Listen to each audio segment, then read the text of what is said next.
कश्मीर के जंगल में दो जिगरी दोस्त रहा करते थे जिनका नाम टुन्नू चिढ़ा और कालू कौवा था। वो दोनों एक दूसरे को बचपन से जानते थे। टुन्नू चिढ़ा और कालू कौवा एक ही खेत में काम करते थे। टुन्नू चिढ़ा बहुत मेहनती था और कालू कौवा कामचोर था। टुन्नू खेतों में काम करता था और कालू कभी दोस्तों के साथ खेलता तो कभी नदी के किनारे बैठा सो जाता। शाम होते ही उसकी नींद खुल जाया करती। अरे अब सेठ आने ही वाला होगा, जल्दी से मिट्टी अपने शरीर पर लगा लेता हूँ। ऐसा लगेगा जैसे मैंने ही सारी मेहनत की है खेतों में। इस तरह से हर रोज वो अपने शरीर पर मिट्टी लगाकर खेत में चला जाता था और वहाँ देखता है कि टुन्नू उसके हिस्से का काम भी कर चुका था। अरे यार टुन्नू, तुम तो मेरे बहुत बढ़िया दोस्त हो, तुमने मेरे हिस्से का काम भी पूरा कर दिया। कालू, अगर मैं काम नहीं करूँगा तो वो काम अधूरा रह जाएगा और फिर मालिक तुम्हें पकड़ेगा और तुम्हें काम से निकाल देगा, जो मुझे अच्छा नहीं लगेगा। कालू, है ऊपर वाले, मेरा दोस्त कितना बेवकूफ है। ऐसा बेवकूफ दोस्त मुझे ही मिला क्योंकि मेरा भाग्य अच्छा है। तभी वहाँ हरिया सेठ आ जाता है। अरे वाह, तुम दोनों ने तो बहुत बढ़िया काम किया है। यह तो मेरा कर्तव्य है मालिक। देखा टुन्नू, तुम्हारा दोस्त कालू कितनी अच्छी बातें करता है। मैं आज तुम्हारे काम से बहुत खुश हूँ। ये लो तुम दोनों की मजदूरी। हरिया सेठ उन दोनों को पैसे देकर वहाँ से चला जाता है।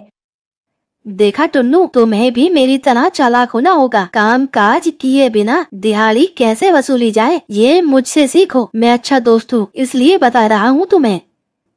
कालू, ज्यादा चालाक होना अच्छी बात नहीं है। तुम अपना काम करो, मैं अपना काम करता हूँ। मैं चालाक होकर क्या करूँगा भाई, मैं मूर्ख ही ठीक हूँ।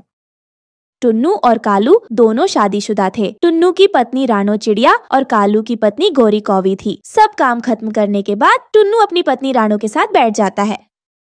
सुनो टुन्नू जी, आपको हो क्या गया है? आपका दोस्त आपको हमेशा बेवकूफ बनाता है। ऐसा तो नहीं है कि आप बेवकूफ हो। आप अपने मालिक को क्यों नहीं बताते? बताओ मुझे।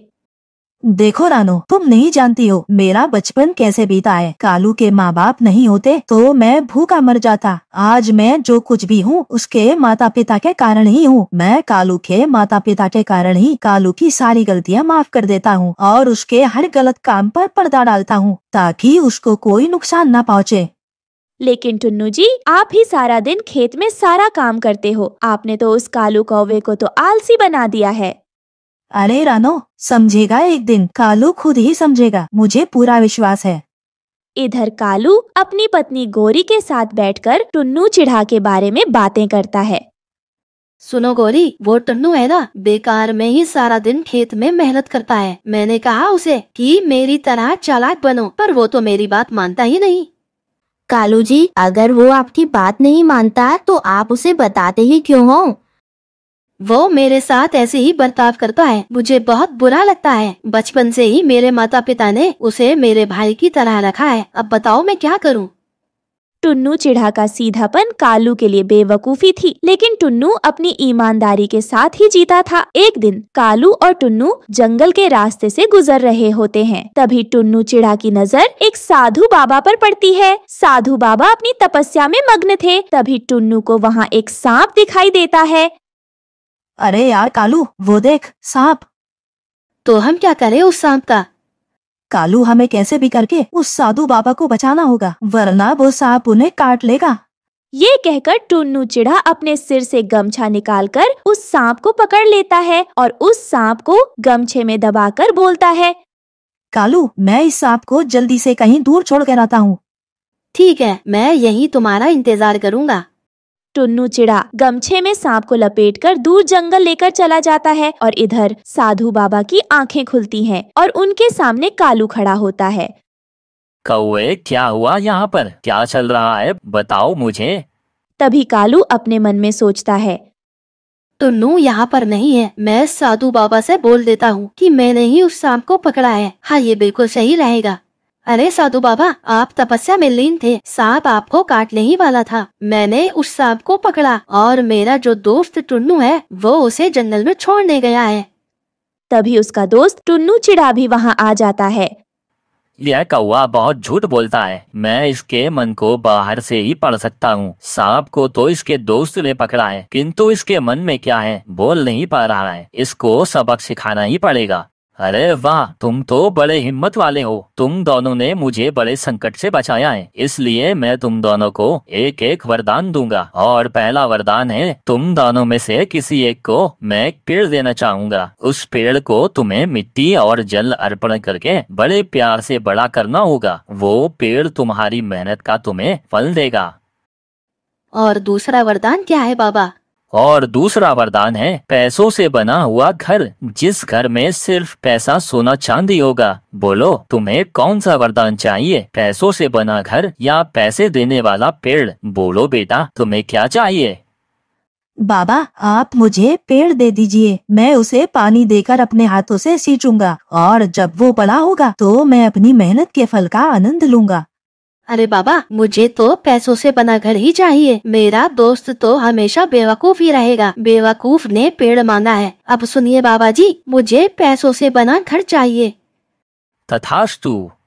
साधु बाबा के कहे अनुसार कालू और टुन्नू चिड़ा अपने अपने घर जाकर खड़े हुए। टुन्नू घर जाकर देखता है कि घर के आंगन में एक सुंदर सा पौधा उगा था। फिर टुन्नू अपनी पत्नी रानो से कहता है, रानो देखो ये कितना सुंदर पौधा है, हम दोनों मिलकर इस पौधे की देखभाल करेंगे। यह पौधा हमें बहुत सारा पैसा देगा।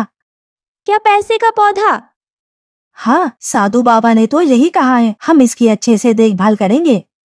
और इधर कालू के घर में कालू और उसकी पत्नी खुशी से नाच रहे होते हैं। उसका पूरा घर पैसों से बना हुआ था। वो घर सोना चांदी और पैसों से भरा हुआ था। मेरा दोस्त कितना बेवकूफ है ना, उसने पैसों का पेड़ मांगा, उसमें मिट्टी डालो, पानी डालो, तब कभी जाकर न बड़ा होगा, उसके बाद में पैसा देगा। और मैंने सीधा पैसों से बना घर ले लिया। सच में कालू जी, तुम्हारा दोस्त कितना बेवकूफ है। चलो आज हम बड़े से ढाबे में खाना खाएंगे, उसके बाद ढेर सारी शॉपिंग करेंगे। हाँ गौरी, आज हम ऐसी ऐसी चीजें खरीदेंगे जिसे देखकर टुन्नू चिड़ा जल बुन जाएगा। कालू अमीरी का दिखावा करना शुरू करता है और बड़े बड़े ढाबे में खाना खाने लगे और अपना जीवन अय्याश में डुबा दिया। और इधर टुन्नू चिड़ा पौधे को बड़ा करने के लिए भरपूर मेहनत करने लगा। एक दिन रानो चिड़िया ने देखा कि पेड़ में बहुत सारे पैसे उगाए हैं। टुन्नू जी देखिए, पेड़ में कितने सारे पैसे उगाए हैं। हम लोग अपने हिसाब से पैसे खर्च करके बाकी पैसे गरीबों में बांट देंगे, जिससे गरीब पक्षी भी अच्छे से जी सके। और उनको पैसे देकर बोलेंगे कि वो पक्षी भी अच्छे से खाए और पैसे अच्छी चीजों में लगाओ, तब तो बहुत अच्छा होगा जी। टुन्नू और रानो अपने बचे हुए पैसे गरीबों को देने लगे, जिससे वो अपना गुजारा कर सके। सभी पक्षी ने उसे बहुत सारा आशीर्वाद दिया। एक दिन कालू और गौरी जैसे ही अपने घर से बाहर घूमने के लिए गए, तभी जंगली कौवे और जंगली चील चोरों ने उनका घर तोड़कर सारा सोना चांदी और सामान लेकर चले गए। और जब कालू और गौरी वापस आते हैं तो देखते हैं उनका सारा पैसा और सामान चोरी हो गया है। ये क्या, मेरा पैसों का घर कहाँ गया? हम तो बर्बाद हो गए। हमें इस तरह से बर्बाद किसने किया? ये क्या हुआ हमारे साथ? ये क्या हुआ हमारे साथ? उनका रोना सुनकर टुन्नू और रानो उनके पास आते हैं और उनकी बातें सुनते हैं। उसके बाद टुन्नू उसको शांत करते हुए बोलता है, भाई कालू, ये सारा सामान कोई काम का नहीं है। यह पैसा आज नहीं तो कल खत्म होना ही था। तुम जिस तरह से पैसा उड़ा रहे थे वो ज्यादा दिन तक नहीं रुक पाता। अब तुम क्या करोगे, यह बताओ, तुमने कुछ सोचा है? मेरे पास अब कुछ नहीं बचा। एक काम करो तुम, मैं तुम्हें कुछ पैसे देता हूँ, उससे तुम अपना घर ठीक कर लेना और कुछ नया व्यापार शुरू कर देना। मेहनत करके खाना ही सबसे बड़ा हथियार है, समझे? मेहनत है तो सब कुछ है। टुन्नू भाई, आप सच में बहुत बुद्धिमान हैं। मेरी आंखें खुल गई हैं। अब मैं तुम्हारे बताए हुए रास्ते पर ही चलूंगा मेरे दोस्त। उस दिन के बाद से कालू टुन्नू की बात सुनकर उसकी बात मानने लगा। उसने टुन्नू के दिए हुए पैसे से एक राशन की दुकान खोली और खुशी खुशी जीवन बिताने लगा। दोस्तों, आपको हमारी आज की कहानी कैसी लगी? हमारी कहानी को लाइक करें, कमेंट करके अपनी राय हमें दें। आपके कमेंट और लाइक हमारे हौसले को बढ़ाते हैं। अगर आप हमारे चैनल पर नए आए हैं तो हमारे चैनल को सब्सक्राइब करना ना भूलें। आपका धन्यवाद। मैं अपनी इन छोटी छोटी दोनों बेटियों को लेकर कहाँ जाऊंगी? आप मुझे घर से मत निकालो। वैसे भी इस घर पर मेरा भी तो अधिकार है ना, क्योंकि मैंने भी इस घर को बनाने में आपकी मदद की थी। फिर आप मुझे घर से क्यों निकाल रहे हो? मुझे नहीं पता, तुम चाहे कहीं भी जाओ, लेकिन अपनी मनहूस बेटियों को लेकर यहाँ से चली जाओ। वैसे भी मेरे पास इतने पैसे भी नहीं है कि मैं इनका खर्चा उठा सकूं। मैंने तुमसे एक बेटा मांगा था, वो तो तुम मुझे दे नहीं सकी। अब मैं इनका क्या करूँगा? तुम यहाँ से अब जाओ, मेरा ज्यादा सर मत पकाओ। फिर उसके बाद रानो चिड़िया रोती हुई अपनी दोनों बेटियों को वहाँ से ले जाती है। तभी अचानक वहाँ का मौसम बदल जाता है और एक तेज तूफान के साथ साथ बारिश भी होने लगती है। ये देखकर रानो चिड़िया बहुत ज्यादा परेशान हो जाती है और वो एक पेड़ के नीचे बैठ जाती है। हे भगवान, ये सब अचानक से क्या हो गया? वो वहाँ बैठी हुई थी कि तभी उसकी नजर एक घोंसले पर पड़ती है और वो कहती है, मैं एक काम करती हूँ, इस घोंसले के पास चली जाती हूँ और इस घोंसले में जो कोई भी होगा उससे मदद मांगूंगी, शायद वो मेरी मदद कर दे। फिर उसके बाद रानो चिड़िया उस घोंसले के पास आती है और उस घोंसले का दरवाजा बजाती है। तब उस घोंसले के अंदर से बंटी नाम का एक कबूतर निकल के आता है और वो कहता है, क्या हुआ चिड़िया, तुम कौन हो और मेरे घर का दरवाजा क्यों बजा रही थी? तुम इतनी परेशान भी लग रही हो और तुम रो क्यों रही हो? फिर रानो चिड़िया उस कबूतर को सारी बात बताती है, जिसे सुनने के बाद वो कबूतर कहता है, तुम यहीं रुको चिड़िया बहन, मैं अपनी पत्नी से पूछ कर आता हूँ। अगर मेरी पत्नी मान जाएगी तो मैं तुम्हें अपने घर के अंदर रख लूँगा। यह कहकर बंटी कबूतर अपनी पत्नी से पूछने आता है और वो रानो की सारी बातें अपनी पत्नी को बताता है, जिसे सुनने के बाद तो उसकी पत्नी को उस पर दया आ जाती है और वो उस चिड़िया को घर में रखने के लिए मान जाती है। फिर वो उस चिड़िया को घर के अंदर बुलाती है और उससे कहती है, चिड़िया बहन, तुम जितने दिन चाहो उतने दिन मेरे घोंसले में रह सकती हो। मेरा घोंसला बहुत बड़ा है। तुम्हारा बहुत बहुत धन्यवाद जो तुमने मेरी मदद की, लेकिन मैं ज्यादा दिनों तक आपके ऊपर बोझ नहीं बनूंगी। अगर मुझे कोई काम मिल जाएगा तो मैं उसे कर लूंगी। अगर तुम काम कर सकती हो तो कल से तुम मेरे साथ चलना। मैं पकौड़े बनाने की फैक्ट्री में काम करती हूँ। अगर तुम चाहो तो वह काम कर सकती हो। मैं मालिक से बात कर लूंगी। उसके बाद अगले दिन से रानो चिड़िया कबूतर की पत्नी बबली कबूतरी के साथ काम पर चली जाती है और बबली कबूतरी काम के लिए अपने मालिक कालू कौवे से बात करती है। फिर वहाँ रानो चिड़िया को काम मिल जाता है और वो वहाँ पकोड़े बनाने का काम करने लगती है। शाम को वो घर आकर अपनी दोनों बेटियों से कहती है, मेरी प्यारी बेटियों, तुम्हारे लिए खुशखबरी है कि मुझे काम मिल गया है और अब मैं जल्दी अपने लिए एक घर खरीद लूंगी और तुम्हारा स्कूल में दाखिला भी करवा दूंगी। कबूतर भैया ने और उनकी पत्नी ने हमारी बहुत मदद की है, इसलिए हम उन पर ज्यादा दिन तक बोझ नहीं बन सकते। तभी ये सब बातें बंटी कबूतर सुन लेता है और रानो चिड़िया से कहता है, रानो बहन, तुम ऐसा सोच भी कैसे सकती हो? भला एक भाई के लिए उसकी बहन बोझ कैसे बन सकती है? इसका मतलब रानो बहन, तुमने मुझे अपना भाई समझा ही नहीं। नहीं नहीं कबूतर भैया, ऐसा कुछ भी नहीं है। आप तो मेरे लिए सगे भाई से भी ज्यादा बढ़कर हो। रानो, अगर ऐसा है तो फिर कभी अपने मुंह से ऐसी बात निकालना भी नहीं, वरना मुझसे बुरा कोई नहीं होगा। चलो, अब तुम्हें नौकरी मिल गई है ना, तो अब तुम अपने हाथ से कुछ बढ़िया सा बनाकर खिला दो। मम्मा, आज आप घास के पकौड़े बनाओ, क्योंकि बहुत दिन हो गए हैं आपने घास के पकौड़े नहीं बनाए हैं। क्या घास के पकौड़े? घास के पकौड़े कैसे होते हैं? मैंने तो आज तक घास के पकौड़े न खाए न देखे। कबूतर अंकल, मेरी मम्मा घास के पकौड़े बहुत ही टेस्टी बनाती है। मम्मा, एक बार इन्हें बनाकर खिलाओ तो जरा। हाँ हाँ रानो बहन, तो चलो आज तुम घास के पकौड़े बनाओ, मैं भी तो खाकर देखूं कि कैसे होते हैं घास के पकौड़े। ठीक है, मैं अभी आपके लिए घास के पकौड़े बना लाती हूँ।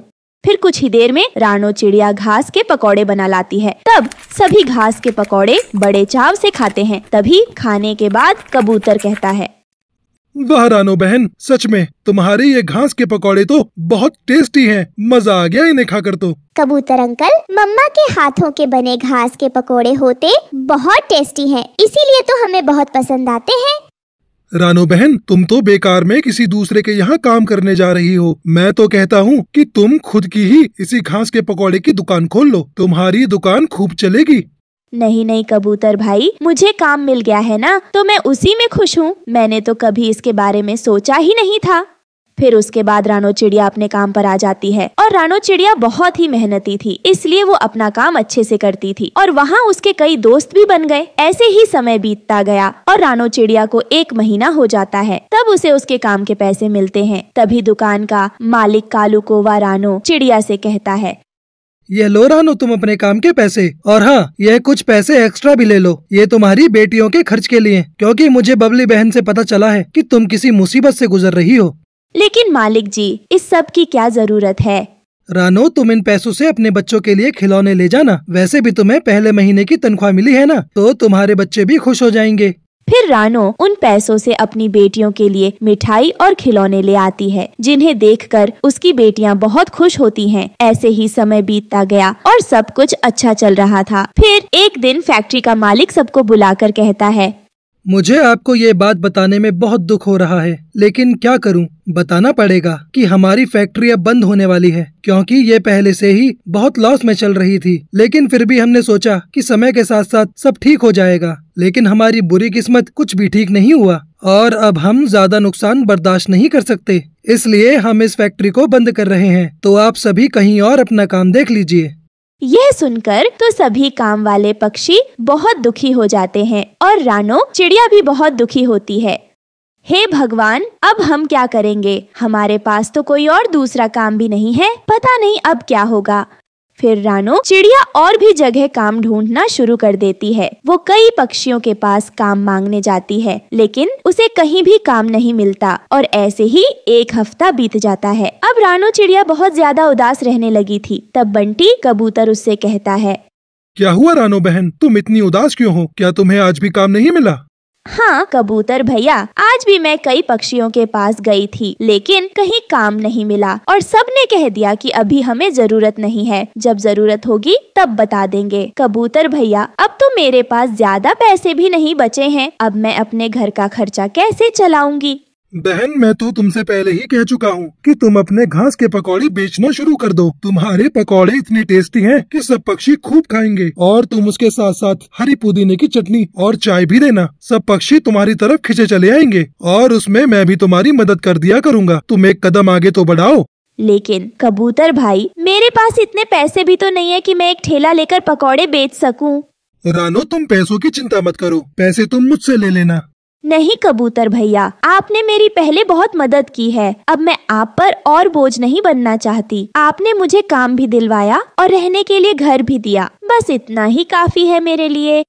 कोई बात नहीं रानो, तुम पैसे सोच समझ कर ले लो। जब तुम्हारे पास पैसे आ जाएं, तब मुझे वापस कर देना। रानो चिड़िया बंटी कबूतर की बात मान जाती है और अपने पकोड़ों का ठेला लगाना शुरू कर देती है और पकोड़े के साथ साथ हरी पुदीने की चटनी और चाय भी देती है। लेकिन पहले दिन तो रानो की दुकान पर कोई नहीं आता। यह देखकर रानो परेशान हो जाती है। देखा कबूतर भैया, मैंने आपसे कहा था ना कि यह काम नहीं चलेगा। रानो बहन, पहले तुम इंतजार करो, अभी तो शुरू किया है काम, सब ठीक हो जाएगा। तभी वहाँ एक चिड़िया आती है जिसका नाम टुनटुनी था। वो बंटी कबूतर से कहती है, कबूतर भाई, नई दुकान खोली है क्या आपने?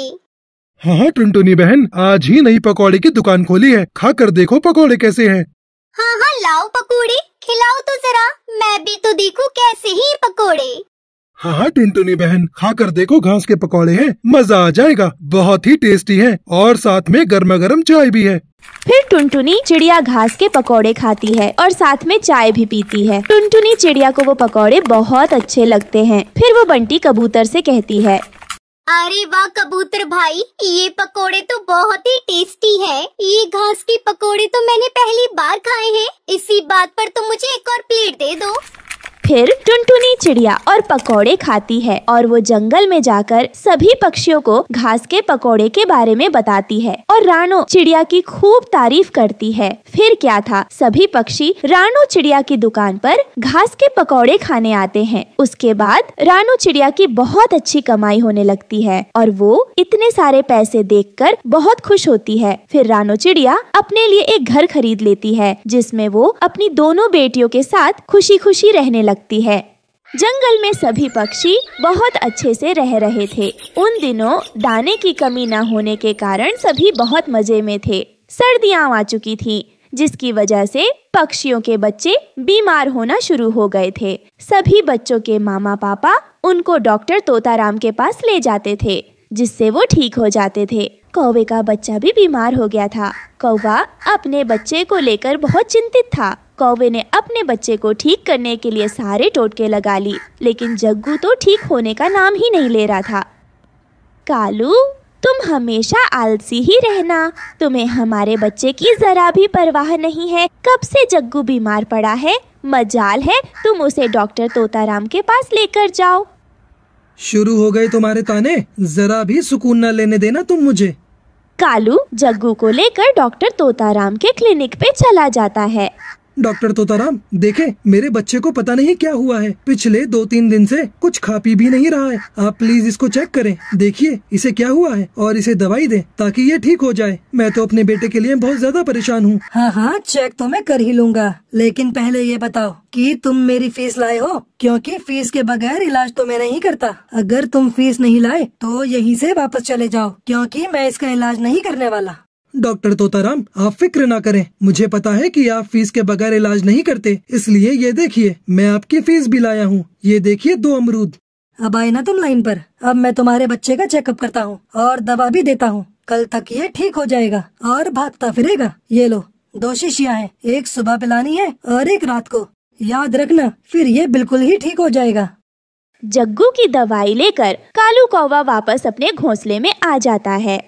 अरे डॉक्टर तोताराम के भी मजे हैं, कुछ करता वर्ता तो है नहीं, बस नीली पीली शीशियाँ दवाई दी हैं और आराम से सारे पक्षियों से फीस लेता रहता है। और फिर सारे पक्षी उसकी इज्जत भी तो बहुत करते हैं। मेरे ख्याल से मुझे भी डॉक्टर बन जाना चाहिए, फिर मुझे भोजन भी नहीं ढूंढना पड़ेगा और सब लोग मेरी इज्जत भी बहुत करेंगे। वाह कालू, क्या प्लान है, क्या मस्त प्लान है। लेकिन असल समस्या तो ये है, डॉक्टर बनाएगा कौन मुझे। कौवा सोचता है कि वो किसी से डॉक्टर बनना सीखेगा। फिर उसे याद आता है कि साथ वाले जंगल में डॉक्टर उल्लू रहता है, जो कि उसका बचपन का दोस्त है।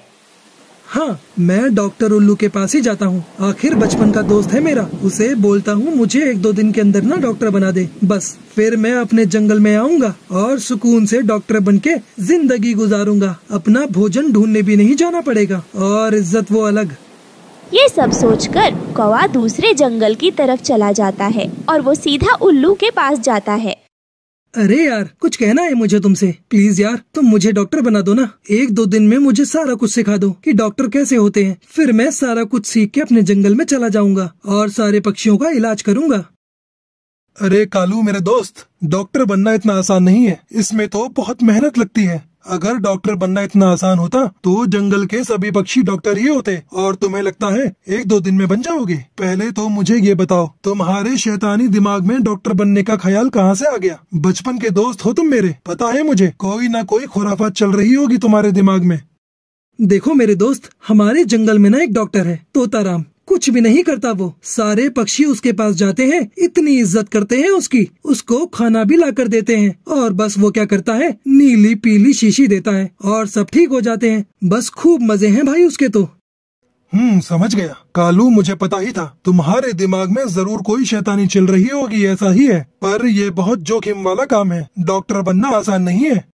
देखो भाई, मुझे कौन सा हर चीज का डॉक्टर बनना है, बस ये बता दो पेट दर्द में कौन सी दवा देनी होती है, बुखार हो तो कौन सी देनी है, बाकी सब मैं संभाल लूंगा। चिंता नहीं करो, बाकी मुझे सब पता है कि कब पक्षियों को कैसे समझाना है और कैसे कंट्रोल करना है। भला मेरी शातिर बुद्धि किस दिन काम आएगी। डॉक्टर उल्लू उसको तमाम अहम बीमारियों की दवाइयाँ और उसकी अलामात बता देता है और दवाई देना भी सिखा देता है। कौवा सब सीख कर खुशी खुशी अपने जंगल वापस आ जाता है। कौवा पूरे जंगल में बैनर लगवा देता है। कौवा शैतान तो था ही, इसीलिए डॉक्टर्स की फीस 2 अमरूद थी तो वो अपनी फीस 1 अमरूद रख लेता है, ताकि पक्षी तोताराम के पास जाने की बजाय उसके पास आए। पहले तो सारे पक्षी कौवे के पास आने से डरते हैं, लेकिन फिर आहिस्ता आहिस्ता कौवे पे भी एतमद करना शुरू कर देते हैं। मीनू चिड़िया अपने बेटे का इलाज भी कालू से ही करवाती है। कालू उसे दवाई देता है जिससे उसका बेटा ठीक हो जाता है। ये सब देखकर सारे पक्षी डॉक्टर कालू के पास जाने लग जाते हैं। कौवा बहुत खुश होता है कि उसने कितनी आसानी से जंगल के पक्षियों को बेवकूफ बनाया हुआ है। अब उसको भी भोजन लाने के लिए कहीं जाना नहीं पड़ता था। सब उसे भोजन लाकर देते थे और उसकी एकदम पूरे जंगल में इज्जत भी होने लगी थी। वाह भाई वाह, जिंदगी हो तो ऐसी। मैं भोजन के लिए मारा मारा फिरता था, अब देखो भोजन खुद चल के मेरे पास आता है। अब तो मेरी पत्नी लाड़ो को भी यकीन आ गया है कि मैं कितना जीनियस हूँ। दिन यूं ही गुजरते हैं। कौवा जंगल के सभी मासूम पक्षियों को बेवकूफ बनाता रहता है। एक दिन चील का बच्चा भी सर्दी के कारण बहुत सख्त बीमार हो जाता है। चील उसको लेकर कालू के पास आती है, क्योंकि उन दिनों कालू अपना बहुत नाम बना चुका था। अरे कालू, देखो मेरे बच्चे को पता नहीं क्या हो गया है। सुबह से बीमार पड़ा है ना, कुछ खा रहा है ना पी रहा है। चेक तो करो, इसे दवाई दो ताकि ये जल्दी से ठीक हो सके। अरे हाँ, फिक्र ना करो, अभी चेक करता हूँ। आप देखना, अभी दवाई दूंगा और ये कल तक उड़ता फिरेगा। कौवा चील के बच्चे को चेक करने लगता है। ये लो, 2 मेडिसिन है, एक सुबह खानी है और एक शाम को खानी है, और साथ में ये जो जड़ी बूटी दी है ये भी खानी है। चील के बेटे को कोई खतरनाक बीमारी थी, लेकिन कौवे ने उसे भी बाकी मरीजों की तरह एक आम सी दवाई दे दी। जैसे ही चील का बच्चा वो दवाई खाता है, वो मर जाता है। ये देखकर चील बहुत ज्यादा गुस्से में आ जाती है। वो फौरन कालू कौवे के क्लिनिक पर पहुंच जाती है। मैं आज तुझे नहीं छोड़ूंगी। तुम्हारी वजह से मेरा छोटा सा बच्चा मर गया। जब तुझे ये काम नहीं आता तो करता क्यों है? ये कहकर चील जोर से कालू कौवे को डंडा मारती है और वो वहीं मर जाता है। तो इस कहानी से हमें क्या सबक मिलता है कि जिसका काम उसी को साझे। अगर हमें कोई काम नहीं करना आता तो हमें नहीं करना चाहिए, वरना हम अपने साथ साथ दूसरों का भी नुकसान करेंगे और कुछ हासिल भी नहीं होगा।